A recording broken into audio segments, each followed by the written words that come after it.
Welcome to the Washington State Legislative Internship Program's History Podcast Special. On today's segment, we will explore stories of culture, history, and resilience from the Nisqually Indian Tribe. I am your host, Amaria, from the Nisqually and Chehalis tribes, here today with...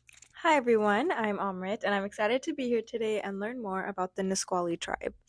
And today we're diving into the fascinating history of the Nisqually, one of the indigenous peoples of the Pacific Northwest. So sit back, relax, and let's take a journey back in time. Absolutely. It's such a rich history. I've always been so intrigued by the roots Nisqually has in this region. Tell us more about your homeland. Well, our homeland is centered around the southern end of the Puget Sound.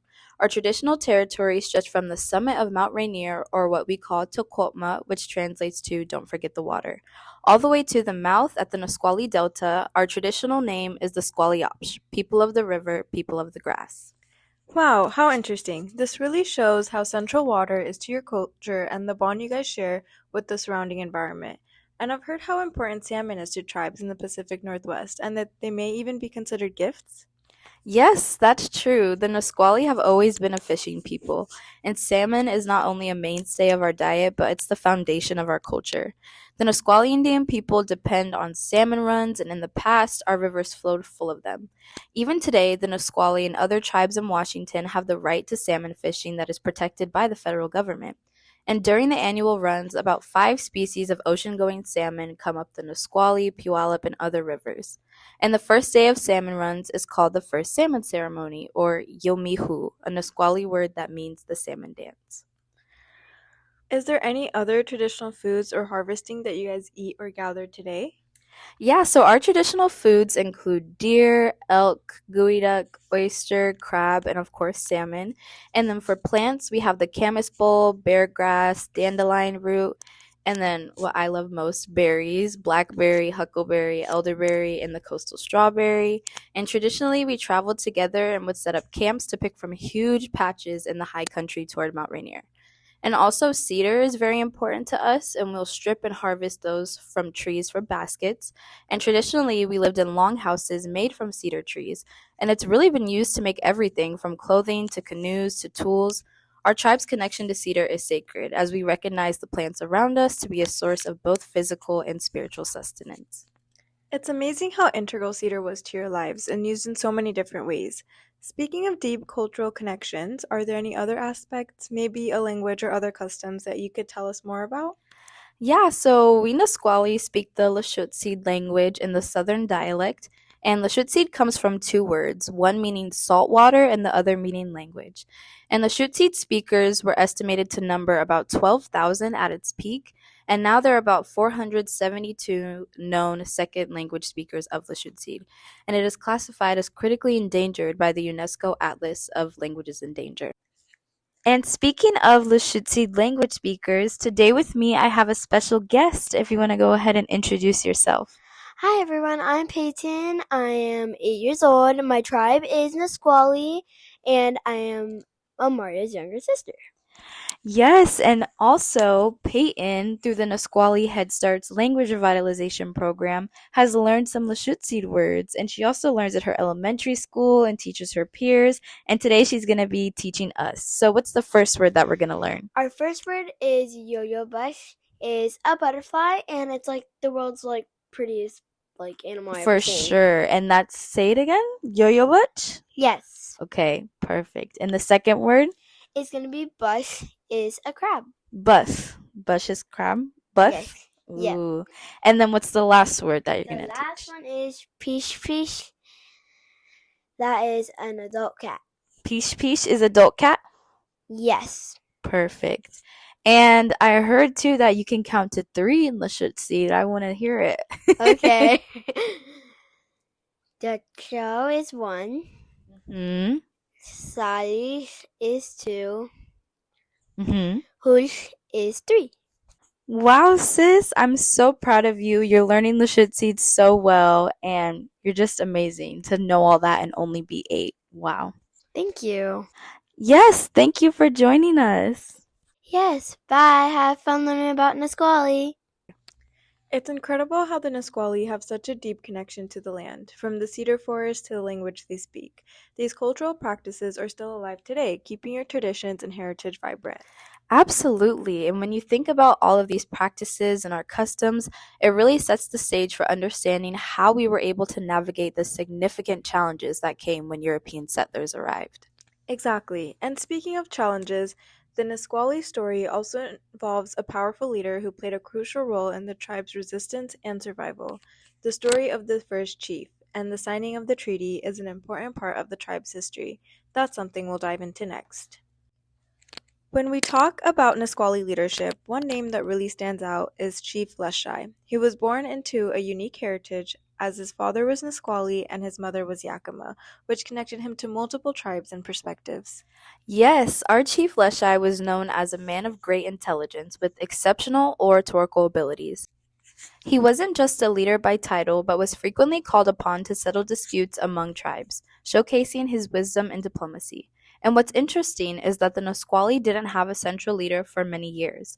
It wasn't until Leshai and his brother Quimith were appointed chiefs that the tribe had a more formal leadership, especially when it came time to negotiate and sign treaties with the U.S. government. Right, so let's dive into the background of Chief Leshai and his purpose in signing the Medicine Creek Treaty during the 1850s.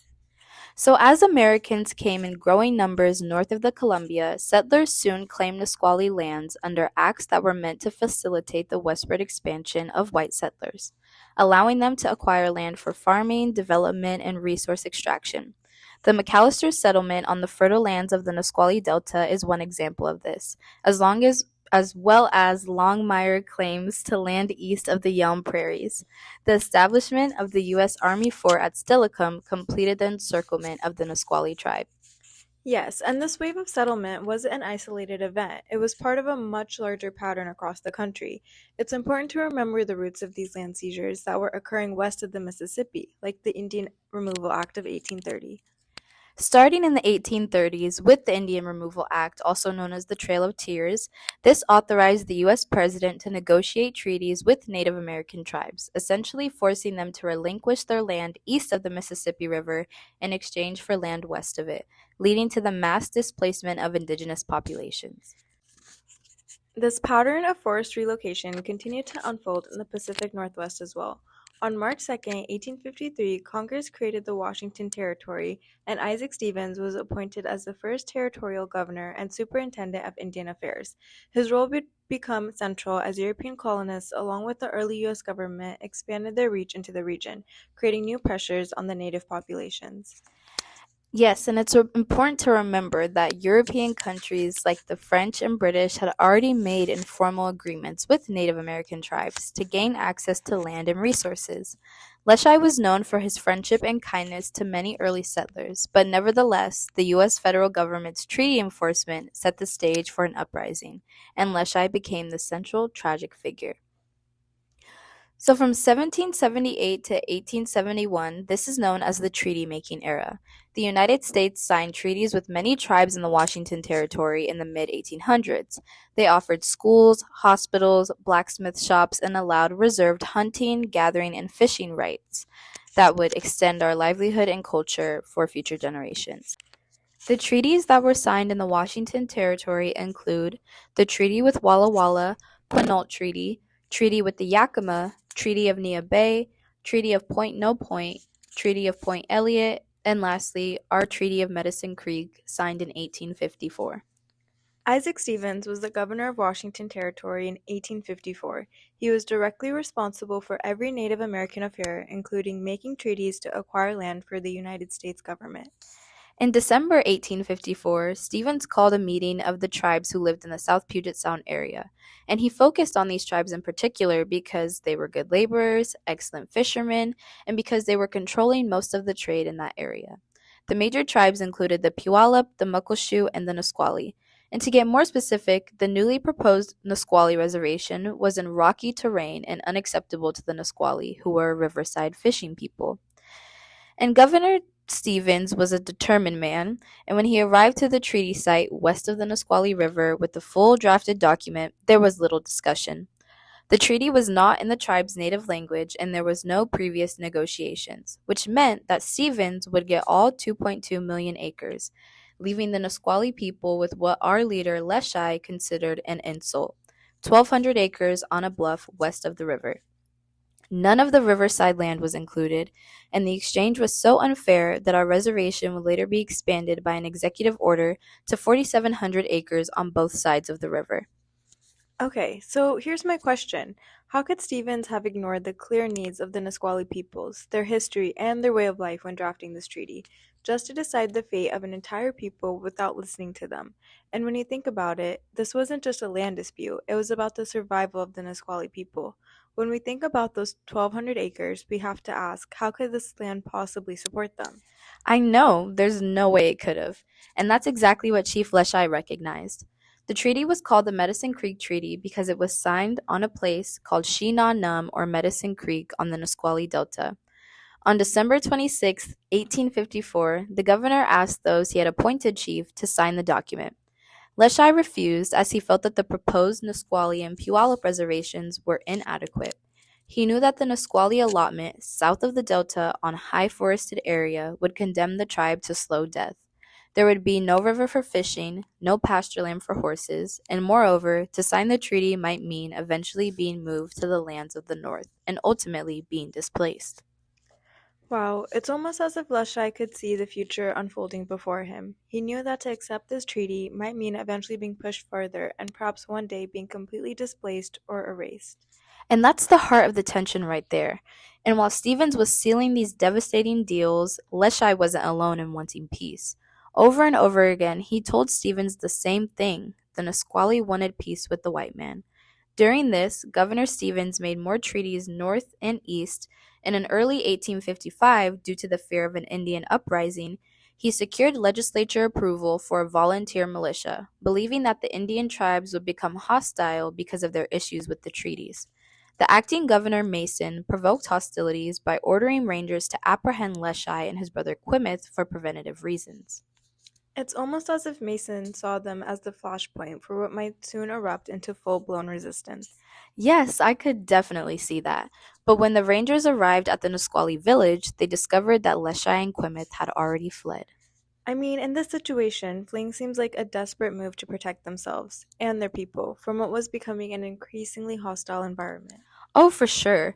And Leshai and Quimith had fled north to White River, and around this time there was a group of about 150 warriors of the Duwamish, Puyallup, and Cliquot tribes who were camped in the White River area. But things turned violent when a group of renegade warriors looted and burned the homes of 3 White River families, killing 9 in the process. And this is where it all starts to feel like things are spiraling out of control, isn't it? It wasn't a full-blown uprising, but an act of violence that ignited a much bigger fire.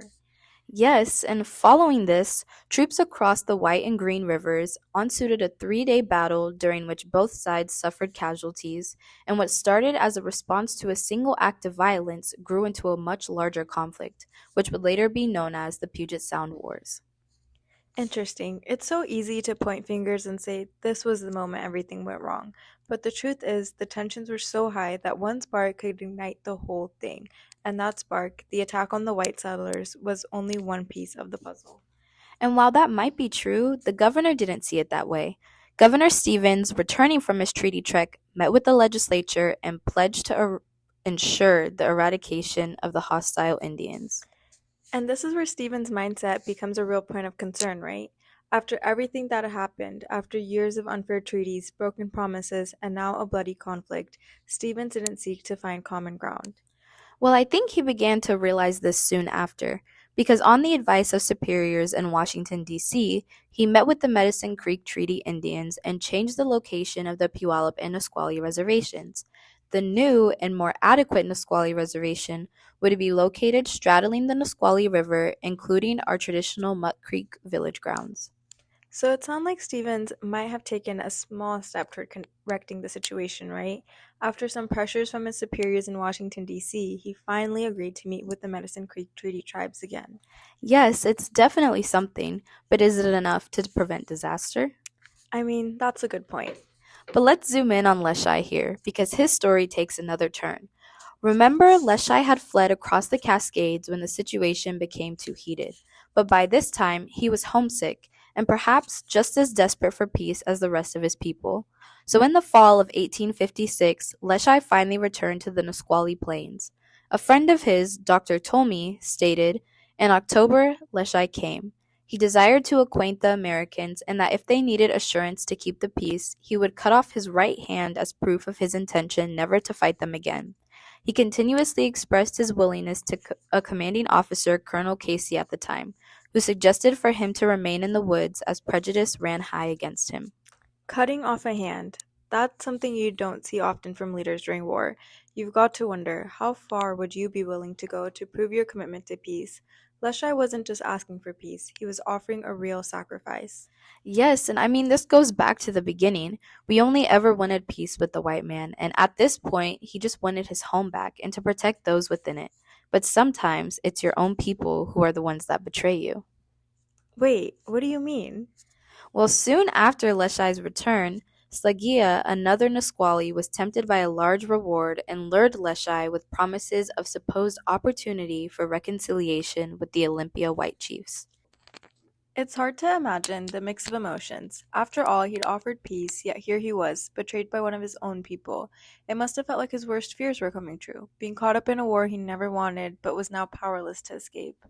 Absolutely. So after this, Leshai was captured on November 13th, 1856, and was imprisoned at Fort Silicum under the custody of Colonel Casey. The military considered Leshai a prisoner of war and charged him with the murder of a soldier killed in the White River ambush. Arguments were made before the court, and despite immense lack of evidence that he was not the one who had shot the soldier, he was found guilty and sentenced to hang on June 10th. You've got to wonder, how often do people get swept up in the momentum of war? Leshai was accused of a crime that, looking back, didn't even seem to have solid evidence behind it. It's one of those moments where you realize the system wasn't interested in truth, but in making someone pay for something. Right. The military built their case on suspicion, not facts. Despite a total lack of evidence, the court moved forward. They argued that Leshai was the one who shot Moses, the soldier, but how reliable could that argument be when there was so little proof? And Leshai's legal representation recognized this, so an appeal to the Territorial Supreme Court delayed the execution. New evidence was presented when Lieutenant August Kautz submitted measurements to prove that Leshai could have not possibly been seen in the Indian camp and then almost immediately a mile down the trail. Right, that's almost impossible. However, the High Court backed the verdict of the lower court and reset the execution date. Ultimately, Stevens used Leshai as a scapegoat. His harsh treatment of Leshai and other Indians was not matched when the victims of violence were Indians themselves. And a few months before Leshai was captured, his brother Quimith had turned himself in, only to be killed in his sleep in the governor's office. His murderer was never apprehended, and defenders of the Nisqually people criticized the double standard of justice. I mean, that's a real double standard of justice. Leshai was sentenced to die without real evidence, while the killer of his own brother went free.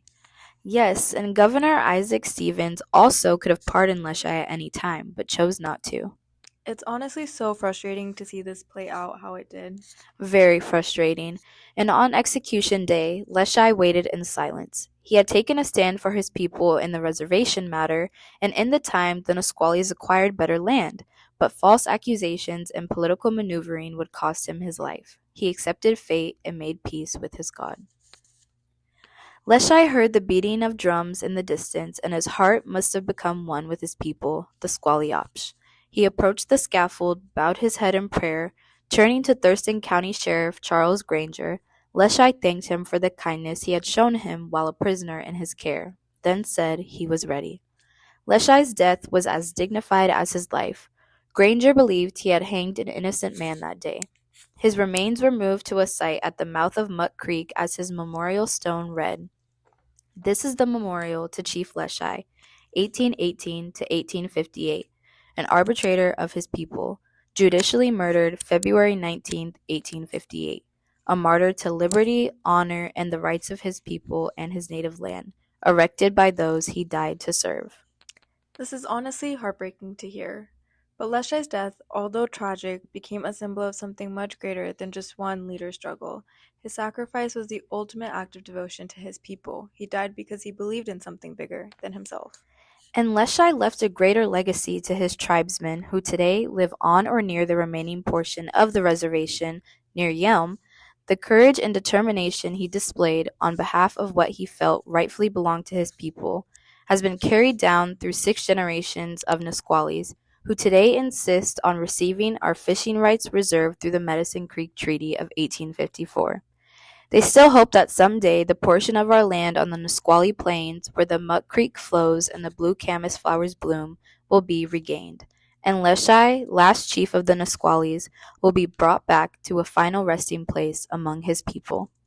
And in that way, Leshai's legacy continues to inspire. It reminds us that true leaders aren't just defined by their victories or even their defeats, but by the enduring impact they have on the generations that follow.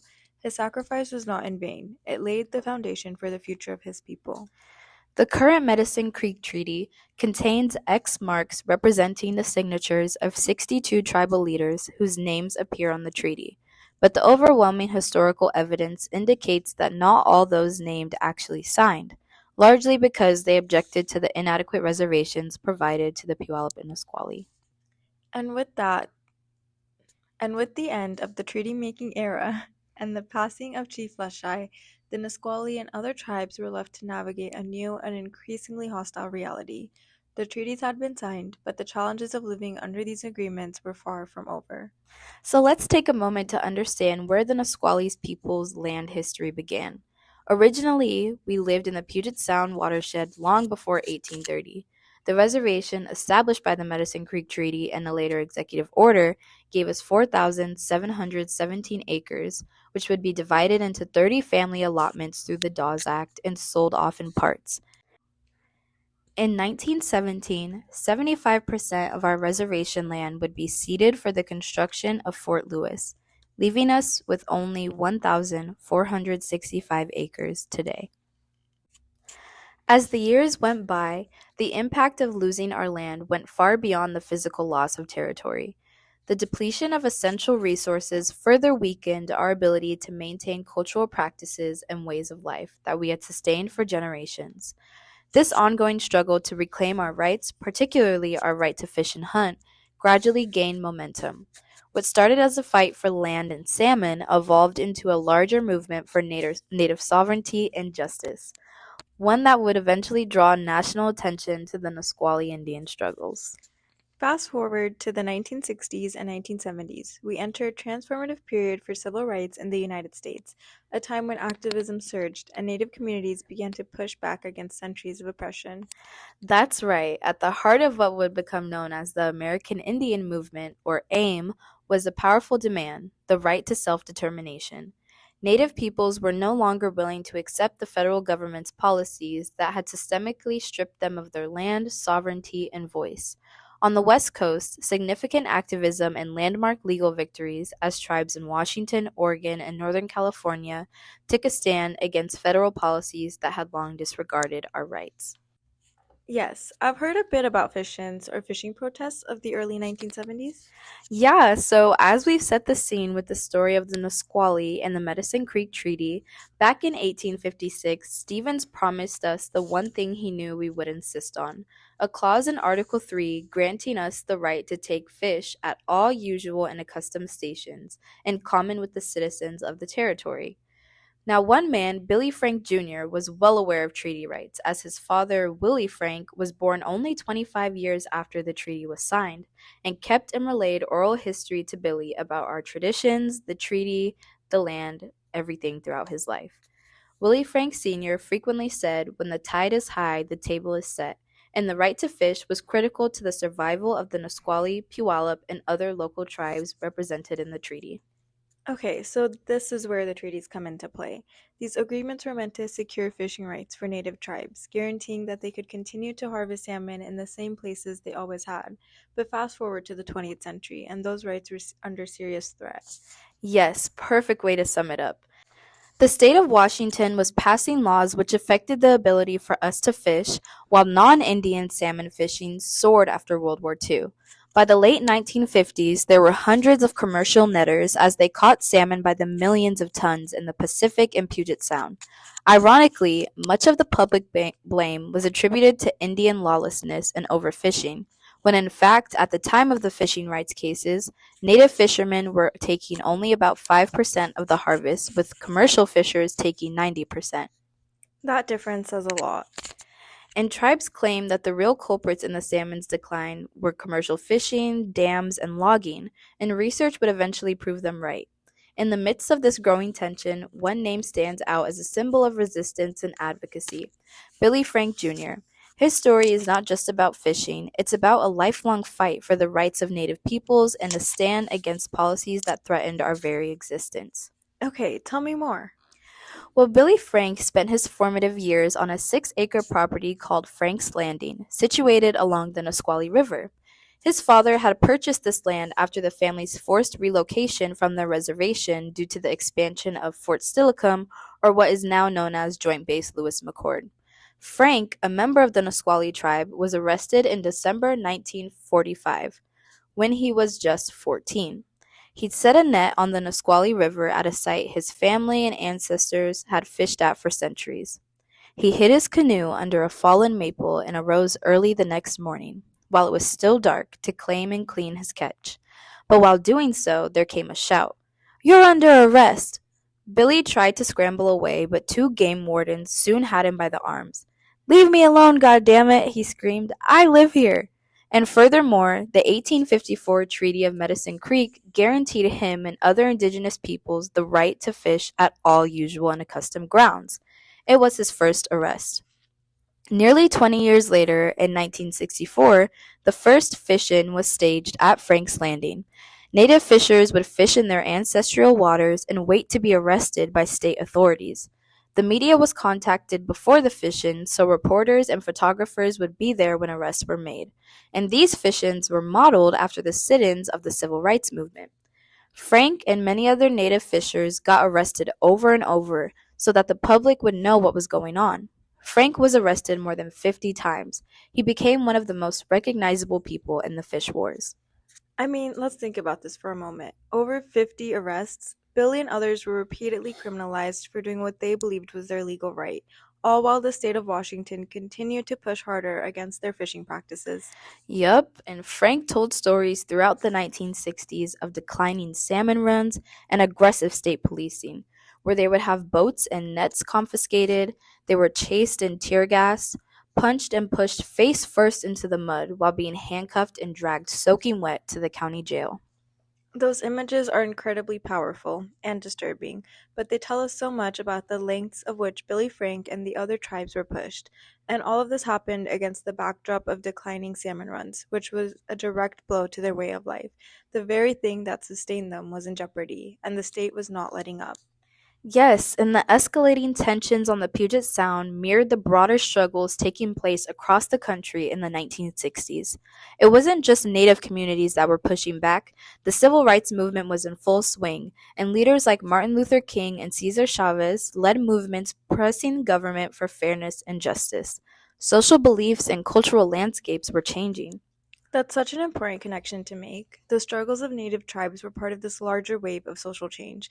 The cultural shift happening across the United States wasn't just about one group, it was about justice for all marginalized communities. It was about recognizing the rights and humanity of people who had been oppressed for generations. In that same year, in 1964, the National Indian Youth Council organized a large demonstration in Olympia. An Oscar award-winning actor, Marlon Brando, showed up for net fishing on the Puyallup River with tribal leaders.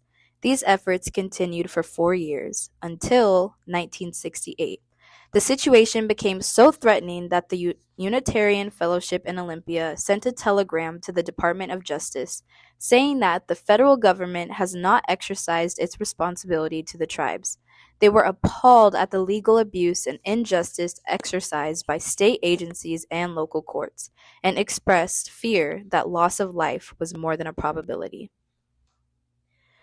Lorraine Loomis, a Swinomish tribal member, was chair of the Northwest Indian Fisheries Commission at the time and recalls a key 1970 incident at a fish camp under the Puyallup River Bridge.